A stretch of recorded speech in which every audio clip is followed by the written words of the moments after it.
think I messed with anything. Welcome back to Chaos and Chill. I'm Beka. I'm tired.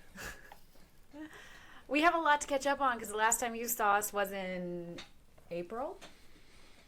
Well, partially true. Unless you are on Patreon. It's a different setup. It's a different office. It's a different us. Is it though? Not really. Like the same.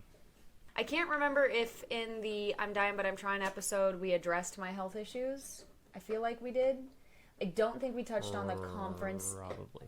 Yeah, I don't think we touched on the conference in June though. Where do you want to start? At the beginning. I'm kidding. Don't do that. I will be editing this until I am 90 years old if we start at the very beginning. This is basically like a video newsletter. Just updating you guys. If you're new, Hi. this is Nick. I'm Beka. We own Advancing Aiden. And this podcast is Just our thing. sometimes consistent, sometimes not. We're working on it. So without further ado,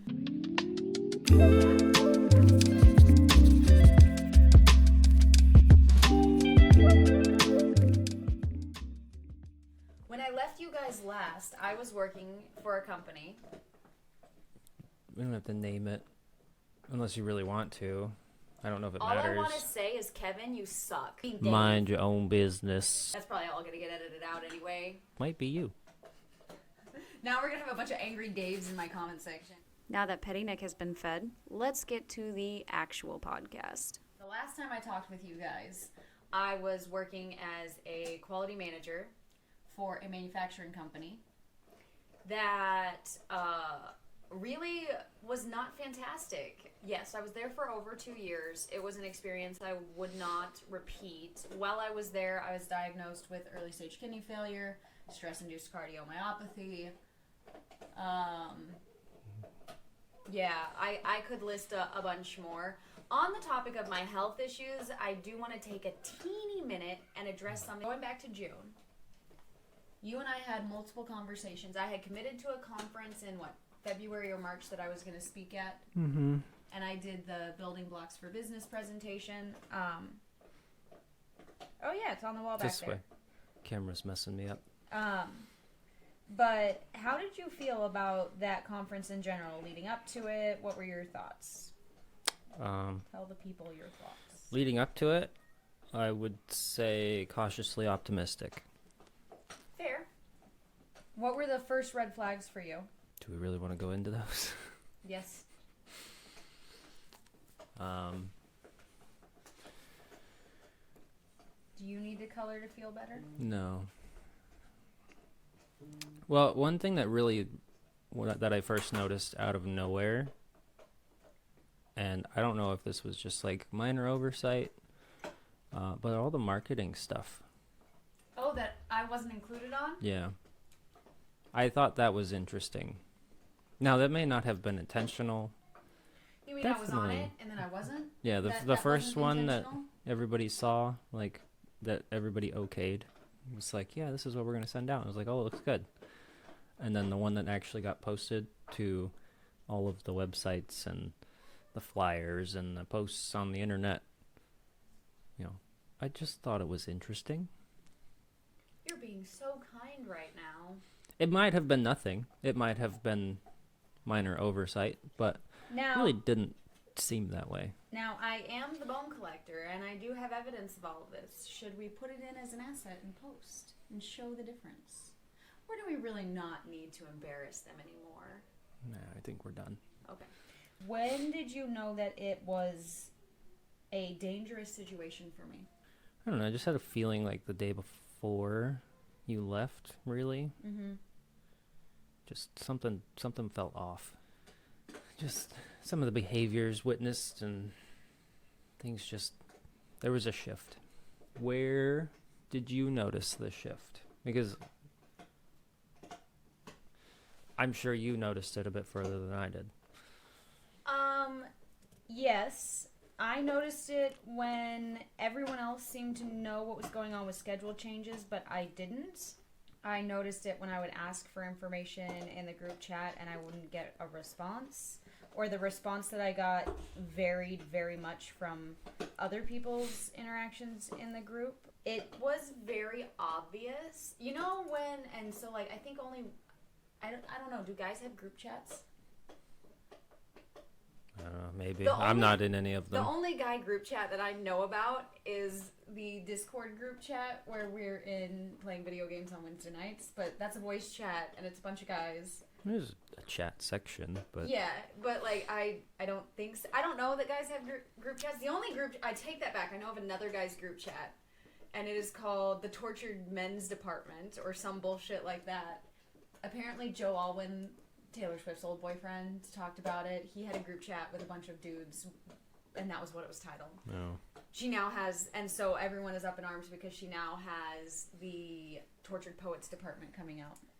People think it's a dig at this guy. But anyway, if you have ever been in a group chat and you can immediately feel the energy shift and you're like, there's another group chat and I'm not in it. That was the energy that I got. And I got that energy. So when I was when I started testing for my health issues, because I was hospitalized. I was hospitalized multiple times and was very sick in April and May.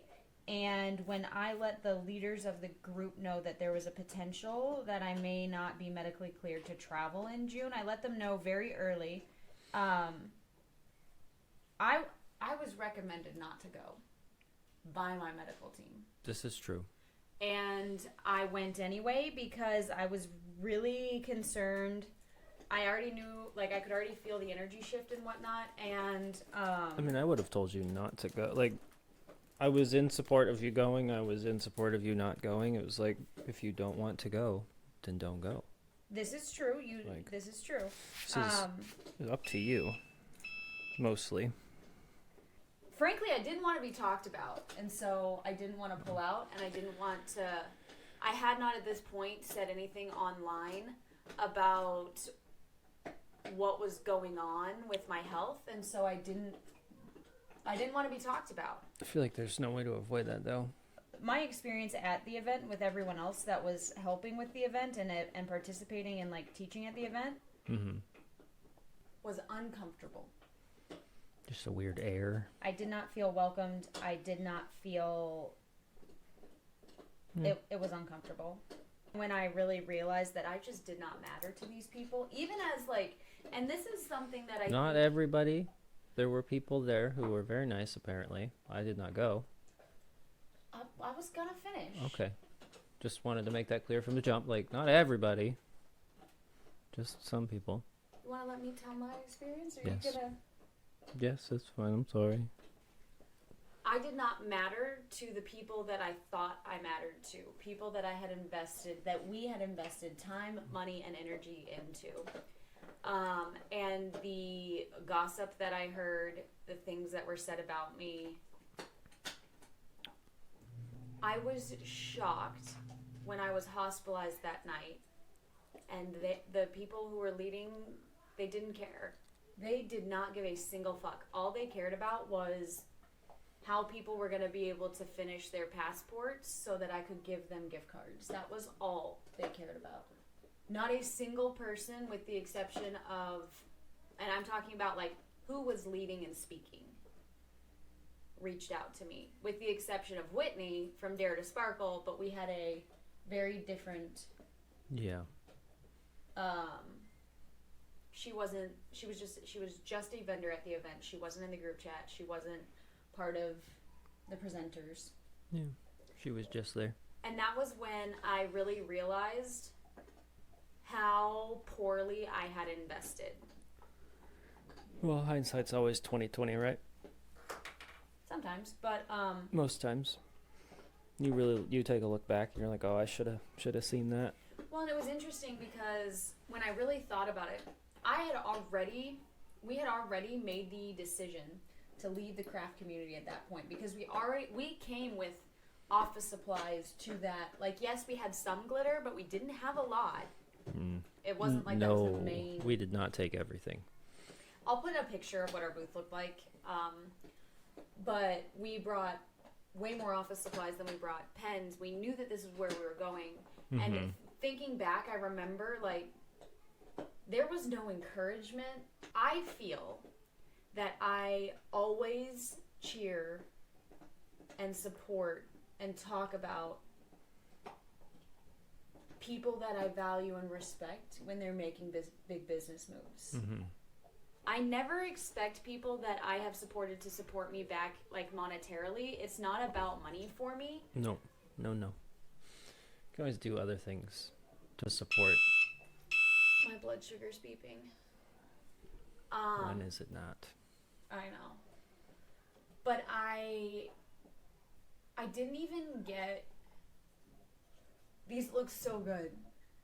People that I expected to be really excited at this conference and just to pick up my product and even look at it didn't. Yeah. I didn't expect to see people openly not paying attention when I was giving my presentation. Even when other people were presenting and I was sick, I still did everything to try to pay attention and be supportive. And I expected to not be openly disrespected. It wasn't about them. It was, and I remember coming back. We left in the middle of the night. Like, I got out of the hospital and Megan drove us home. Like, I didn't want to be there, and she was From like 9 o'clock at night. No, it was late. It was way later than that. Was it later than that? Yeah, it was like she was picking up our stuff at like midnight from the hotel. Like, It was way later than that. Don't remember. It was a while ago. I just remember it being very late. On that note, the only person to do anything or say anything was Whitney from Dare to Sparkle, who, by the way, she had her children with her. Did she? She did. No. And she was like, do you need me to come help? In the middle of the night, she was because Megan and I are in a group chat. She was texting Megan, do you need me? Like, can I go pack up your stuff? Can I help you? Is there... In the middle of the night. And what I realized, I'm going to be honest, Whitney, after the fact... I realized after the fact, it was a couple days later when I put it all together. Please don't judge me. I was really sick. No! Technical difficulties. Sorry, guys. So I didn't put it together until a couple of days later. And one of the things that I struggled with, and I remember talking with you about it, and I also talked to my therapist about it, but it was the fact that when I looked back at who I had invested time in and things that I had tried to do or friendships or business relationships that I had cultivated, I was cultivating all of the wrong ones, because when push came to shove, Whitney didn't hesitate. Mm-hmm. And Whitney's going to be hearing a lot of this for the very first time. Whitney was there via like text message and supportive in February. Mm-hmm. When I was crying in my car with my husband on Friday night? Yeah, it was the night before we left, because then we left the next morning. Yeah. She didn't know what was going on, but she just wanted to make sure I was okay. And I didn't properly value that. Looking back and seeing the comments that people had made to me about Whitney, the comments that people just made to me about anyone that I thought was a potential friend or someone I could invest in, I listened to the subconscious messages or the like subtle messages when I really shouldn't have. And what I remember more than anything in the couple of days after the conference in June was realizing that I bet so heavily for everyone else and supported everyone else, but I never put that energy into us and our business. Yeah. And I remember distinctly telling you, I'm all done. And that conference was like, let me look. That was the 23rd, 24th, 25th, I think, of June. It was either that week or the week of the 16th, 17th, and 18th. I don't remember because I'm not pulling up Google. But it was somewhere in that range. Somewhere in the middle. And we went viral with the doodle planner A month later? Not even a month later, a couple weeks later. I distinctly remember sharing my idea for the doodle planner, because I've had the doodle planner as an idea for a long time. Mm-hmm. And I was using it myself long before we released it. And I remember people making fun of me. Like, and it was phrased as like a joke. And it was phrased as like a, we're looking out for you guys, remember? Mm-hmm. And they were like, are you sure that you can, like, are you sure? Like, that, I don't think people are going to want that. Remember? Oh, yeah. And we just decided to go all in. And the second video, because I had one with a laminated planner right before the big one, it now has like more than 2 million views. We've sold a ridiculous number of them. Yes. I mean, we passed 1,000 a while ago. 1,000 orders. Oh, we That's passed not a lot more than we sold the first 1,000 orders. That's not counting products. That's just like people who have ordered. We passed our first 1,000 orders like. That's what I'm saying. A in while July. ago. It was a while ago. Oh yeah, like ridiculous. We were both working full time around that same time. So I knew I was in early stage kidney failure in May, and we told my family. Mm-hmm. We had gotten the initial test results about early stage kidney failure, and polycystic kidney disease was in. Gosh, it's kind of running together. I didn't write this part down. Probably in June. We were testing for it around the time I went to the conference, but I don't know if I got it. If I got the diagnosis before or not. I honestly can't remember. Late July, beginning of August was when I started like having the heart problems where I was rushed to the hospital. We thought I was having a heart attack. Yes. And I'll look it up and I'll show you what I posted when my dad came to the hospital. My dad came to the hospital to pick up the kids. Pick up the kids, and my mom came and sat with us. And that was also part of me realizing that, like, I didn't ask for a lot of help. And that was kind of hard to come to terms with. Mm-hmm. But we're doing a lot better with asking for help. And then through that, we learned that I had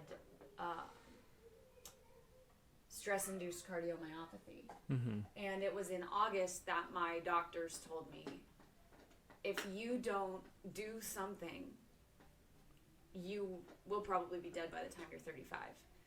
And I was 31. Scary. Eye-opening. Very. So I started taking off more time from work. I was getting a lot of testing done, trying to see if there was other things going on. Taking care of yourself. Yep. Not putting work first, not putting other people first, because using everything we had. We began planning, and we have been talking a lot just amongst ourselves as a couple and as a business owner about like different things that we wanted to do with the business, and do we even see it being long term. But then this became my escape route. Yep.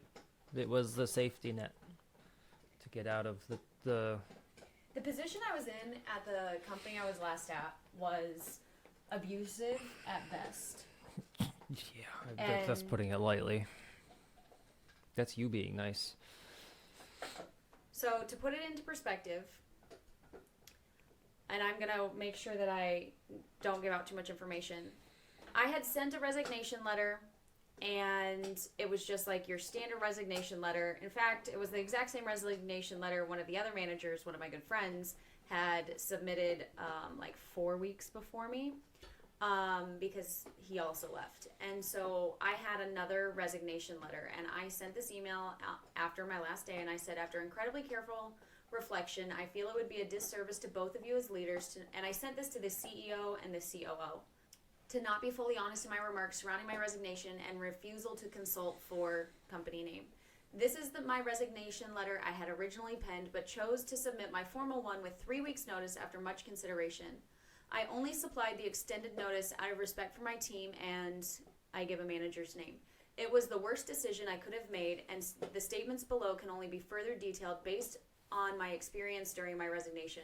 Should either of you further wish to discuss this with me, you can reach out to me directly at, and I give my phone number and I give this email address. The resignation letter is as follows. To the company names, executive leadership team. It is with a heavy heart, extreme disappointment, and a deep sense of responsibility that I submit my resignation from my position as, acronyms, quality manager, effective immediately. Over the course of my time at this company, I have experienced numerous incidents that are in direct contradiction to the values and principles that this organization claims to uphold. These incidences range from an intentional hostile workplace to harassment and finally retaliation. There have been questionable ethical decisions made at the highest levels, eroding the trust and integrity that should be the foundation of our work. Regrettably, the toll of these circumstances has had a direct and devastating impact on my health. The prolonged stress and relentless demands have resulted in kidney failure, leading to my recent hospitalization due to sheer exhaustion. This is a stark reminder of the urgent need for a healthier and more compassionate work environment.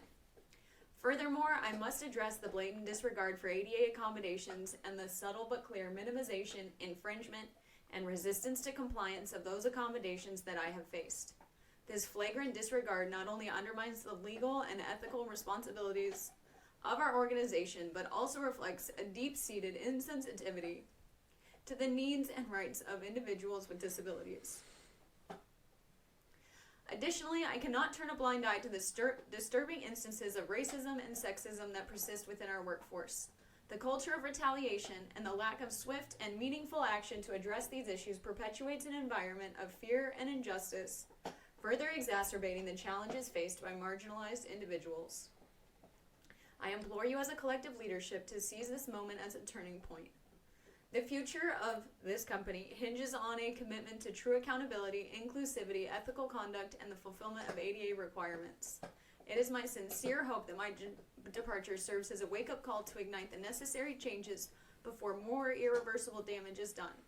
I am open to discussing my experiences further in the hopes that my insights can contribute to the transformation that is desperately needed. I leave with a heavy heart, but also with a sincere hope that your swift action to intervene will allow this company to become the beacon of integrity, inclusivity, and progress it claims to be. I will carry the lessons I have gleaned from the opportunities and experiences I have had during my tenure here with me as I continue to progress in my career. I leave with great disappointment in the company and leaders I once had extreme pride in working for, and hope to one day celebrate a true embracing of the core values this company claims to hold dear. With sincere hope for change and respect, Beka Mohila.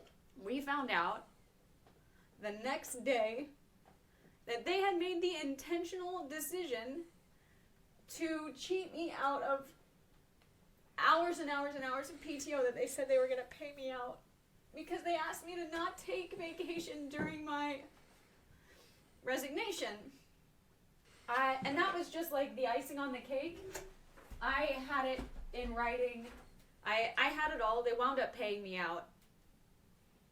Not all of it, but they wound up paying me some of it. I don't think they could have afforded paying you all of it. But that was my experience, and I will forever be grateful for the fact that we were so privileged to have this to fall back on. Because it's not falling back on. I love what I'm doing. I feel very fulfilled by what we're doing. It gave us the opportunity to grow this to what we wanted it to be. But the experience at work and the experience at that conference made me realize that I was all done being a participant to my own abuse. Yeah. What I can say is that those experiences opened my eyes to wanting to understand my mind better. When or if I decide that I want to go back to corporate America, I will be doing it with a very different mindset. With the understanding, I've been spending a lot of time with my therapist, I've been spending a lot of time with different mentors, to help recognize where I had made mistakes that allowed those things to happen. Yes. Because you you told me this over and over. I was not responsible for how they treated me. I will say this to any neurodivergent person that is out there. If you are facing discrimination in the workplace, if you are facing hostility, if you're dealing with discrimination because of your neurodivergencies, you are not responsible for it. I learned a lot of things that I allowed because of my neurodivergencies, where I internalized and took on a lot more than I should have, if that makes sense. I don't want to really get into it too much on this podcast. All of that to say, it has shaped how the business is today. Yes. That's why we have the ADHD tax topics on Patreon, because I want to know, why didn't habits work? Why didn't this work? Why didn't that work for me? And learning, instead of forcing myself to work within a system that was never designed for me, I want to figure out how I can change my environment to suit my mind and not my mind to suit my environment. And that is why we have the ADHD tax topics that we do. That's why the first one was about habits and the second one was about schedule versus structure, because those are the foundation of things that impact individuals with ADHD, especially in the workplace, especially in small businesses, because I genuinely believe that some of my experiences in the craft community are because I was neurodivergent. Oh, 100%. Ouch. I've been working on with my therapist is a lot about, well, what am I responsible for? And we did a lot of time unpacking text messages. I didn't realize, and this is the thing, like, I was going through a lot, and I would post things on my Facebook page, and this is why a lot of people aren't allowed on my Facebook page anymore. And I would post, like, quotes and things that would resonate with me because I was really struggling with a lot of things. I did not realize that people were like, oh my God, that's about me, because when neurodivergent people don't think that way. Not necessarily, at least. And I did not realize that when someone was like, don't feel the need to respond, I'm just here if you need anything. And when I say thanks, I don't need anything, or I don't respond because you told me don't feel the need to respond, I then didn't feel the need to respond. Apparently, that is a societal norm where I'm still supposed to respond. Is that a thing? Apparently. Why say it then? It's the same reason why when people say, how are you doing? And you say, well, I got really bad news from my doctor. I have early stage kidney failure. They don't actually want to know that at work. At work? No. Yeah, no. I could understand that. Not like that. It's just a formality. What I was talking about, that happened in a one-on-one with my manager when she was like, you seem like you're not doing okay. Are you okay? And I was like, well, actually, no. It's just a formality. Yeah, you're not actually supposed to say that. You're not actually supposed to need the support that they're offering to you, which doesn't make sense to me. I didn't realize things that people were doing were disses. Like what? If I say it, I'm going to piss off people. Remember when somebody I was really close to started carrying glitter, and people were sending us messages being like, she's competing with you, what's going on? Are you guys fighting? Because she was carrying glitter from a different glitter company and not me, and they didn't expect it. Mm-hmm. And I didn't even know that they were launching glitter. Like, I found out because somebody sent me a video. Okay. That was the diss? Apparently that was a diss. Oh. Like, my therapist was like, oh yeah, that was a full diss. Like, they didn't trust you, they didn't like you. Like, no, they were just using you. And I was like, oh. Well, I made a whole video being like, so proud of them. Don't care. Like, cool. I don't. And I didn't realize that. Another example is, apparently, like, you're not supposed to, like, tell people when you have, like, a similar idea. I remember my friend that was also a digital artist, and this was back when I was making apparel, and we were on the same For You page, so we'd have similar, like, ideas. Our styles were very different, but I thought that it just meant that we were, like, good friends because we were on the same wavelength, and no, apparently that's really irritating to neurotypical people, and it comes off as, like, arrogant and, like, no, they just don't like it. That's stupid. Yeah, and these were things that, like, I did not realize. That was a struggle. That's kind of dumb. Because of the changes with the Doodle Planner and how viral that went, and because we left my old company and I'm doing this full time, that added another problem. Do you want to tell them about the other problem? Talking about the recent, not so recent, but recent problem? Yeah.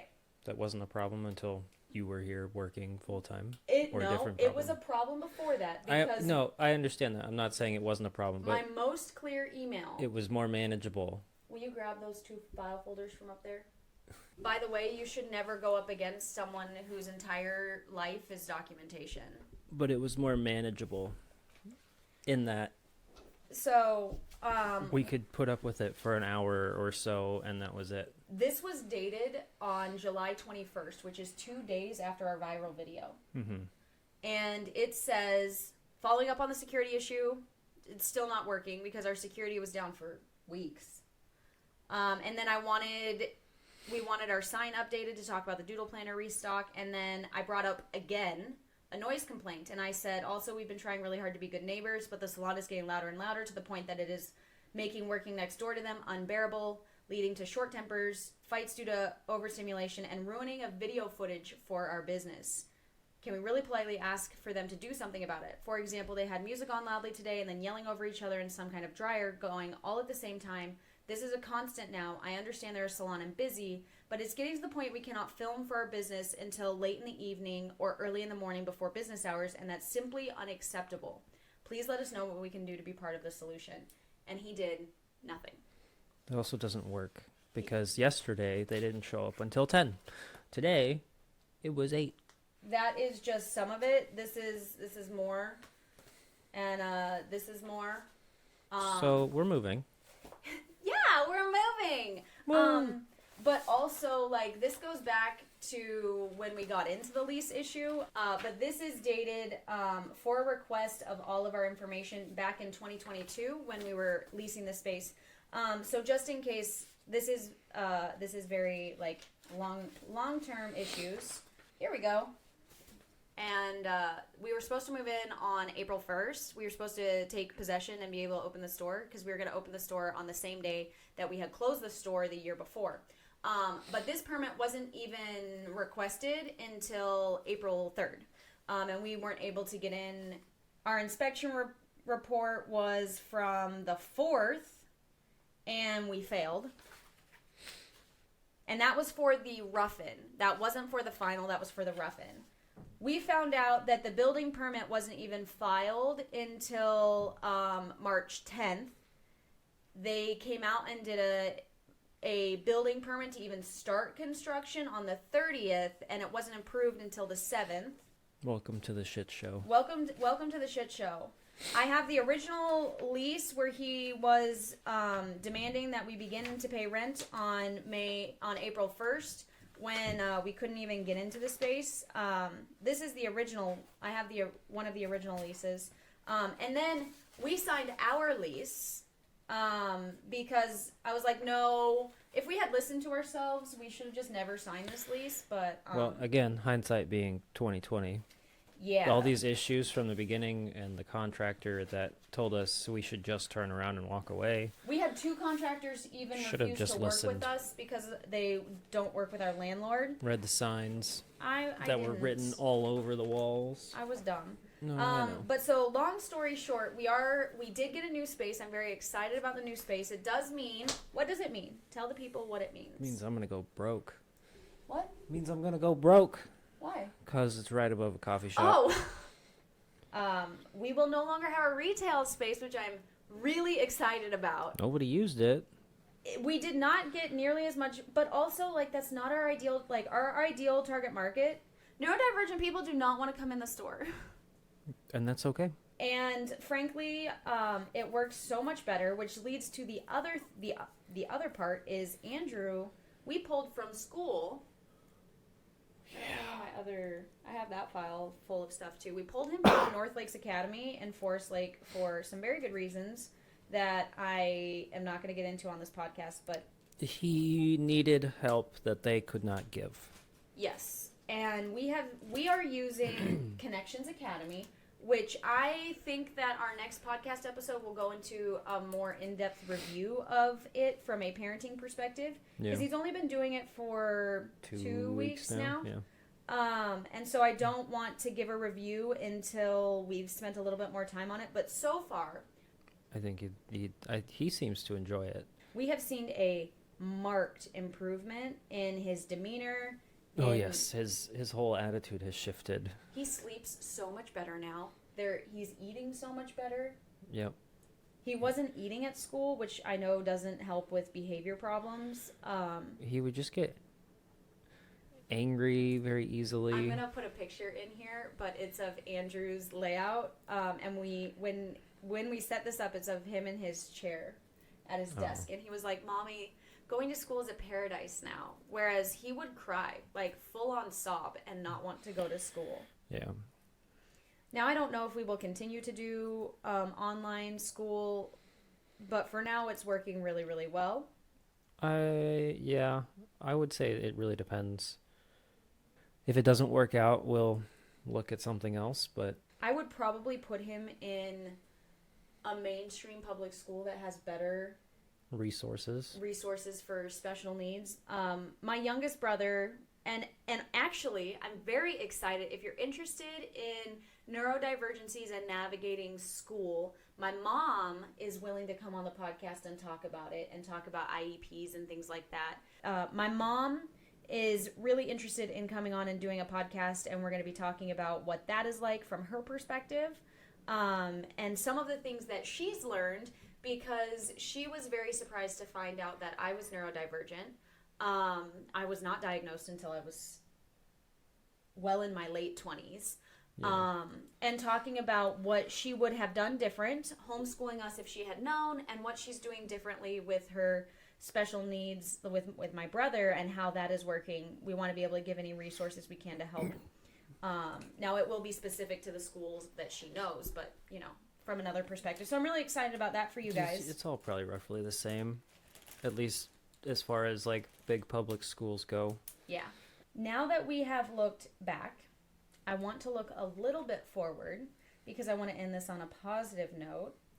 And I want to talk about where they can find what information and kind of what we're doing. Okay, so you guys know this binder by now if you are in the Patreon.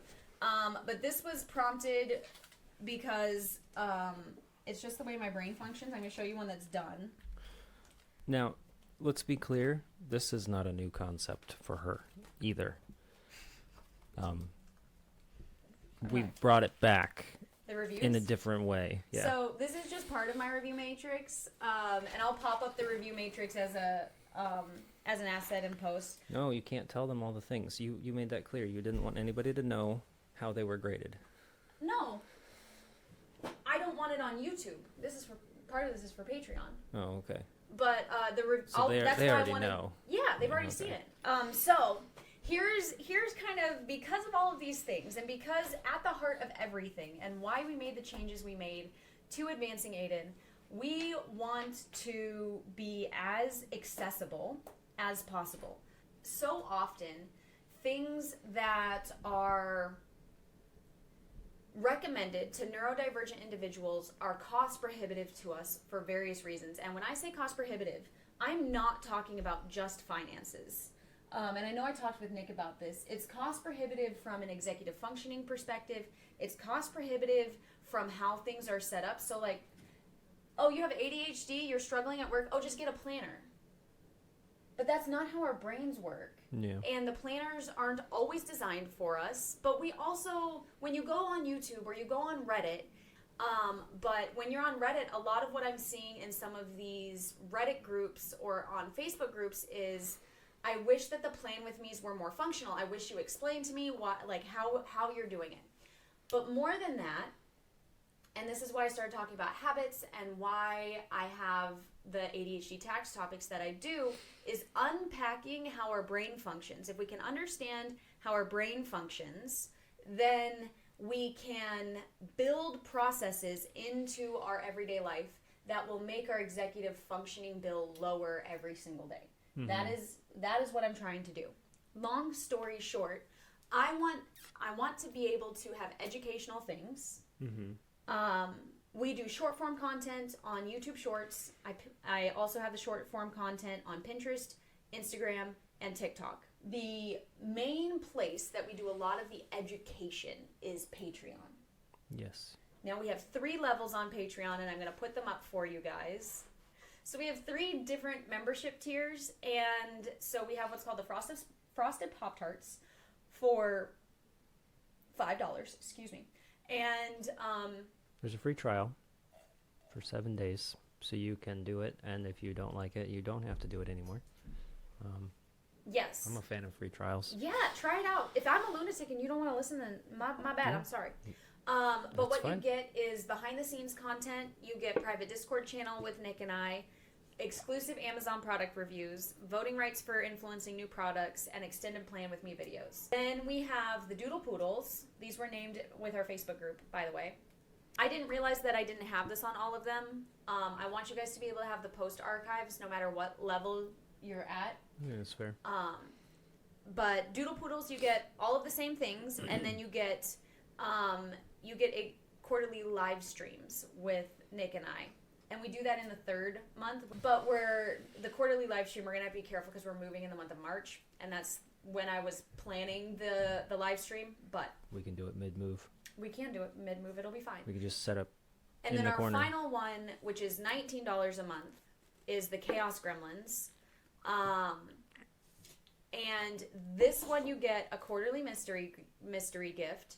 You get the same thing with everything else. You get this is the only, so our ADHD tax topic, our plan with me videos, any of the podcast extended cuts, those are available to all levels of membership. Only thing that is behind the Chaos Gremlin highest paywall is the quarterly mystery gift, exclusive small business review. So here's how Patreon is laid out. We have the ADHD tax topic, where we are learning about something about how our brain functions. The Amazon reviews are what we try to do as more cost effective for you guys. They're easier to find. They're easier to review. They're easier for you guys they're often cheaper because it's Amazon. Sorry. Not going to have a voice when this is over. They're often easier as far as that goes. That is something that everybody gets. So, and the things that we review on Amazon are tied into what is something that we are learning. So if we're learning about habits, then I have things that pertain to that. The small business review is the same thing, but the thing about the small business reviews is the small business reviews are not sponsored. I spend my own money on that, which is part of the reason why it's behind the Chaos Gremlins, because we budget between $35 and $50 that we spend on these products. So we're spending our own money on that. The reason the Amazon ones are not is we do have the affiliate links, so that's something that kind of helps offset that. Well, there's also another reason why we're spending our own money. Yes, I don't do sponsored content. Different tangent. We can talk more if you would like after, And so that we don't Yes, give too so much information. But I get approached all the time. In fact, I have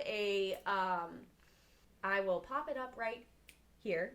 I have the year in a pixel where I am going through the collabs that I get approached with, and it's like, are they a scam? Are they trying to take all my content rights? There's all kinds of things.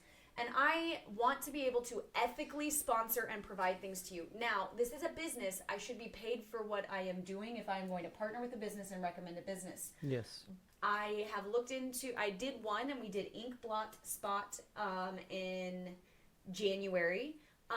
And they are they do stamps for bullet journals, and I've been looking for functional stamps.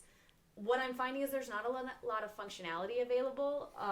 So these are unsponsored videos. I go through, you can get 125 points across 5 categories. There's 25 individual things that you get ranked on a scale of 1 to 5. I go into it, I show you the website, I show you my experience, I give all of the research and evidence, because you know how the small business world is, and I do not want that smoke. So with the small business community, I do not want to sponsor a small business. I am very open to collabing with small businesses. I want to partner with other small businesses, but with the small business review, what I want to do is I want to research and provide to you guys a good resource that is inside a budget that you guys can afford, that will help with the things that we're talking about. You can either use Amazon or you can support a small business, whichever way you choose to spend your money. I really want to be able to bring that to you guys. I like to do that kind of thing. So that is the main pieces of content that you get on Patreon. You get extended cut podcasts. Mm-hmm. You get your ADHD tax topic in a full video. You get extended plan with me videos, and you get the 2 business reviews. You get Amazon and the small business reviews. On YouTube, you get some of that, but it's not the extended cut. It's not all of the content. All full-length features are in Patreon. YouTube, you still get the plan with me's. You get, but they're a little bit shorter. They're just they are more fit for that platform. Yeah. The ADHD tax topics, you get snippets of it. You don't get the full thing. You get the censored podcasting. You get the censored podcast from us. You get the one where I know you're going to send it over to your friends, and if you want to hear the gossip, you're not going to get it unless you're on Patreon, because fuck you and your drama. That'll also go on Patreon. If you're gonna creep on us, you're gonna pay me, because I don't live anywhere rent free, and pay me my money. The goal is to deter. Yes. Because I would not be spending $20 to check on my not friends. I don't care that much. So putting it behind the paywall will hopefully deter some of the bad actors from viewing said content. Yes, that is the main point of that. Now, if you got money to burn, fine, whatever. I'll take your $20. Deal. But I will take your $20. We have Instagram, which I am learning and growing on. We have Pinterest, which I'm learning and growing on. The Facebook group, which we're very happy to have Nat helping us support and run, and that is where the community is. We want to see your planners. That's more for all of you guys to hang out. That's where we can post special deals, and you can see fun things from us. That only Facebook gets? Yes, that only Facebook gets. The last part of it that is on the website, Pinterest, and Patreon is I take the ADHD tax topic and I turn it into a blog at the end of each month. And I've really enjoyed that. I like doing that. So then we also have Insightful Chaos as a TikTok account, which I am randomly posting on. It's where I go to shitpost. And then we have the Advancing Aiden business page. It's not a shitpost. It's a... I literally made a video telling people to be petty yesterday. It's shitposting. No, it's not. It's where I can go to be like, that is not my business account. If you see a video, which by the way, to the person who emailed me and emailed me a link of my own video telling me that I was being unprofessional on my Insightful Chaos account because I was telling people to be petty yesterday, I have but one word for you. Who did you think was going to read and receive that email? Yeah, I don't know why people seem to think we have like a department and managers and HR, and it's the 2 of us. Don't care. Also, I am going to put this up here. This screenshot happened yesterday. And if you think that I'm petty... Oh, that one. My husband will hold a grudge. He may not say anything, but he sees everything. I don't hold grudges. I learn from my lessons. This is future Beka coming to you from editing land. And Nick and I decided together that we aren't going to share the details behind that story because I don't want to. So, if you're wondering why we put that text message in and we left part of it in but took the story out, it's because I'm the boss and I said so. This is our experience and opinion, and yeah, we were stupid to let you file our taxes last year. But do you really think after all of that, I would be anywhere close to comfortable with letting you look at my financials? Really? Really? Are you stupid? Look, I know that you want to know how much money we made. That's what I'm saying. I know you guys want to know because I know you're nosy fucking assholes. But no. But I'm not recommending anything. That is just my experience and opinion. Thankfully, I filed our taxes in under 2 hours and they've both been accepted. Yep. Go us. A lot easier than we were anticipating. So no, which was nice. I don't need you to file my taxes because I got it. I did it my motherfucking self. But I will say it was very, very funny. I appreciate my husband very much. And I did send that screenshot to somebody yesterday and say if I didn't already love my husband, I would have fallen in love with him in that moment. Because, just to remind everybody, this screenshot, my husband will wait until his opportunity to remind you that he's very disappointed in your actions. And on that note, We gotta get Andrew ready for school. Yes, Andrew has his live lesson soon. I'm going to need to edit this down. As always, thank you so much for supporting us. We wouldn't be able to do any of this without your support. Share this. Tell somebody about the Patreon. We would love to continue building our community. In case you were wondering, this is how far I got with my doodle planner, because yes, I do use mine on a regular basis. As always, this has been Chaos and Chill. I am Becca. I'm Nick. We'll see you later. We'll see you guys next time. Thanks, guys. Bye-bye.